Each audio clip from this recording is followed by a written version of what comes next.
This is the review of the 2024 Chevrolet Equinox EV. Now, first things first, this car shares nothing with the Equinox that you might already be familiar with, other than the name. It's kind of similar in size, but it's actually a little bit larger, and of course it's electric and not powered by gas. We've purchased quite a few of these General Motors Ultium-based electric vehicles at this point, and Ultium is essentially a modular system that General Motors came up with, and it gives them the building blocks to piece together various electric vehicles that share some commonality. So the Blazer EV, the Cadillac Lyriq, even some much larger vehicles like the Chevrolet Silverado EV. And this really promises that next generation of EV features and a premium driving experience. That might all sound a little bit too good to be true, considering the Equinox EV is the least expensive option of these Ultium electric vehicles. But it actually delivers in a lot of ways. And if you get the $7,500 tax credit and you buy the base LT trim for 2024, this car costs about $35,000. But as you'll see, that's not what we expect most people to pay, and that's not what we paid either. So here's what we bought. For our test program, we bought a 2024 Equinox EV 2LT all-wheel drive. The final assembly point for this vehicle is Ramos Arizpe, Mexico. The base price is $41,900. All-wheel drive cost us an additional $3,300. Super Cruise added $2,700. The white paint cost $995. Active package, which is essentially floor mats, cost $450. The destination charge on this vehicle is $1,395, and the total price was $50,740, which does not include any of the tax credits. And if you did subtract the $7,500 tax credit, our car would cost about $43,000. Keep in mind, this is only a 2LT. There are plenty of trims above this which would cost you more. If you're curious about the EV specs for this car, they are awkwardly similar to the Blazer EV. That means it has a 85 kilowatt hour battery, 150 kilowatt DC charging speed, so when you're out using those public chargers. The at-home charging speed for the AC charging is 11.5 kilowatt, which is pretty good. It had us asking ourselves here at CR why you would even buy the Blazer EV. This car is cheaper, it actually drives a little bit better in some ways, and it's even a little bit more efficient too. Let's talk dimensions of this car. So they actually do a pretty good job, and like a lot of EVs, it has a long wheelbase, and that generally gives you a lot of interior room, particularly a lot of room in the rear seat, as we'll see. But thinking about the cargo space on this car, it's a pretty normal cargo space. You can fold down the seats and give you one flat area, but it's a little strange because it's smaller than the regular Equinox, the gas-powered model, despite this car being quite a bit bigger in a lot of dimensions. And even more strange is it's about the same size as what you get in the Blazer EV. So again, if you're on the fence between these two vehicles, honestly, for me, it's just a matter of the styling. I do think the Blazer EV looks a little bit better, it stands out more, but beyond that, I would just take the least expensive model. Before we get in, one thing Chevrolet couldn't resist doing is adding the trendy electronic door handles to this car, and so they are flush on the side of the car for aerodynamic reasons, but when you walk up to the car with the key fob in your pocket, they do automatically extend out. So that's at least making things a little bit easier. You kind of have to grab them in a certain way. And I've noticed on occasion, they're not always extended when you want them to be. It's not the end of the world, but anyway, and in you go. There's actually a lot to like about this interior, but there are some kind of weird things too. First of all, the driving position, it's not bad, but you're gonna notice how far away from the windshield you sit, and that dashboard is really, really long. So it might take you an extra second to kind of dial in the position that feels right for you. Beyond that, what you're probably going to notice first are these two really big displays in front of you. There are some pros and cons to this strategy. They are big, so the buttons are easy to press and find, but what Chevy is doing with their strategy in terms of software here kind of leaves a lot to be desired. They've introduced a lot of Google integration into the system. The pros are you have Google Maps built into the car, which is actually pretty nice. It's an interface that you're familiar with most likely. And when it comes to an EV, they actually do a really good job with route planning. So they'll take you to chargers when you're on a long road trip. You don't really have to plan too much ahead of time. On the negative side, you do have a new layer of privacy coming into the car. You got to sign into your Google account and everything. And that can just add a layer of complexity that you might not be interested in. Also, they don't give you access to Android Auto or Apple CarPlay.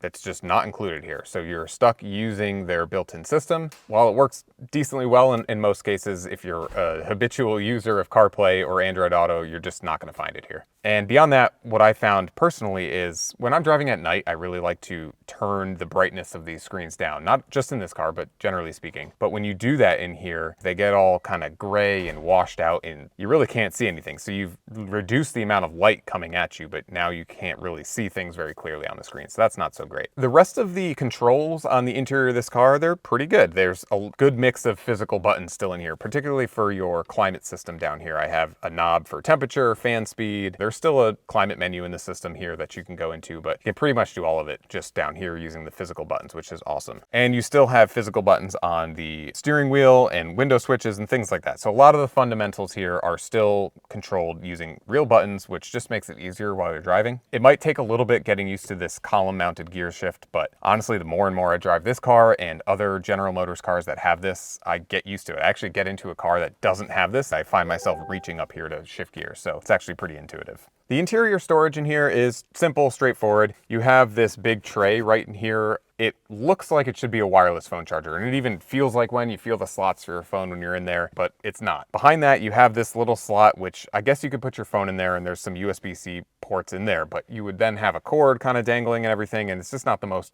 elegant solution. And so long as you are the driver, you have good access to the center console, which has decent storage space, but if you are the passenger, you're kind of out of luck. So we're out driving the Equinox EV now, and because this is an electric vehicle, you're surely wondering about the range. Our all-wheel drive version is rated by the EPA for 285 miles. Front-wheel drive versions actually get longer range, over 300 for some of the versions, so that's great considering the price of this car, at least in the grand scheme of electric vehicles right now. Another kind of odd thing about this car, and they're following what Tesla pioneered essentially, is there's no start button. So you don't have to get in and hit a button to turn it on. Basically, as long as you have the key fob and you touch the brake with your foot, the car lights up, it turns on. And it's convenient most of the time, but there are times, I'll be honest, where you have to, or you want to leave the car on. Let's say you're getting the mail or something simple like that, and the car shuts off every time, and it actually gets pretty annoying. Other things about this car, just kind of sitting in here looking around, visibility is not the best, to be honest with you. The cabin is pretty low, right? They got to package that battery underneath the floor, and they don't want the car to be too high, so you end up with pretty low and narrow windows. They're long, but these A-pillars go all the way out, and they're pretty thick. And even though they put these little quarter windows up front here, honestly, the one on the driver's side is completely blocked by the little pillar right here, so it's completely useless. And then the one on the passenger side is pretty small too. So they're not really helping anything. And then as you get towards the back, the C-pillar is just really wide. There's no quarter window back there or anything. So visibility is not the best. And another strange thing about this car in terms of visibility is they put this like strake thing over the top of the dashboard, and there's all these horizontal lines rather going across the dash, and when the sun hits it just right, you get this huge reflection in the windshield, and it's not there all the time, but when it is there, it's really noticeable, and it's not great. The seat in the Equinox EV, it's pretty good. It's not anything to write home about necessarily. Like we saw with the Blazer EV, they're pretty flat, the bolstering's not that prominent, so it doesn't do the best job holding you in, but you know, the cushion is soft enough, and generally we found that you can sit in it for a little bit longer of a period of time, and you'll be okay. The back seat is where an EV like this really shines in terms of legroom. It's really quite large back there, but again, that seat, it's a little bit low, which is a problem generally that we see with EVs. Again, it comes down to that battery packaging.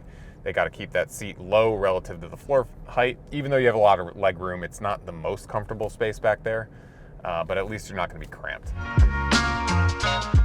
It drives pretty well. It's not a sporty car by any means, but one thing we really didn't like about the Blazer EV is that it had really slow steering. And even though this is the less expensive car and you would think it wouldn't handle as well, it actually handles a little bit better because of that. It's got quicker steering, so it turns in naturally, and it feels pretty good when you're driving it. It rides pretty well too. It does a pretty good job controlling its weight. We see some of these EVs, they get a little unwieldy with how heavy they are going over certain bumps, but the Equinox EV absorbs bumps pretty well, stays pretty steady. Again, this isn't a sporty vehicle, but it's going to be comfortable for most people. One thing Chevy does really, really well is the one pedal driving. So this is essentially being able to accelerate and decelerate the car just using the one accelerator pedal. So you lift off and it slows you down. You have to enable this in the screen, and that part's not great. You have to hit this tiny little button and it pops up this menu and you can change it between normal, high, or off. We like to see these systems be adjustable on the fly while you're driving, because there are situations where you might want one pedal on or off. So just having that be a little bit more intuitive and accessible would be great. But they have it tuned really, really well. So there's enough deceleration there to kind of bring you to a stop in most situations without having to touch the brake pedal. And it's also pretty smooth as it brings you to a stop. And those last couple feet in some EVs can be a little bit jarring, but in this one, they smooth it out really nicely. The Equinox EV comes standard with Chevy Safety Assist, which is their name for their suite of safety features, and it comes with a lot of them standard. Also, as I mentioned earlier, we opted for the optional Super Cruise system on this Equinox EV. And this is essentially combining adaptive cruise control and lane centering assist to give you this assisted driving system. And what's special about Super Cruise and some others out there too now is that it works hands-free in certain situations. You do still have to pay attention, and there's a camera mounted on top of the steering column here that makes sure that you're actually paying attention. Generally, it works pretty well. The odd thing though about it is that is the only way to get adaptive cruise control in this car. And when you opt for it, they give you 3 years free, or well, included with the price that you added to the car. But then after that point, you have to pay a subscription to keep using Super Cruise, and therefore to keep using adaptive cruise control. So that's our video review of the 2024 Chevrolet Equinox EV. To see all the details from our testing and results from other electric SUVs, head to cr.org.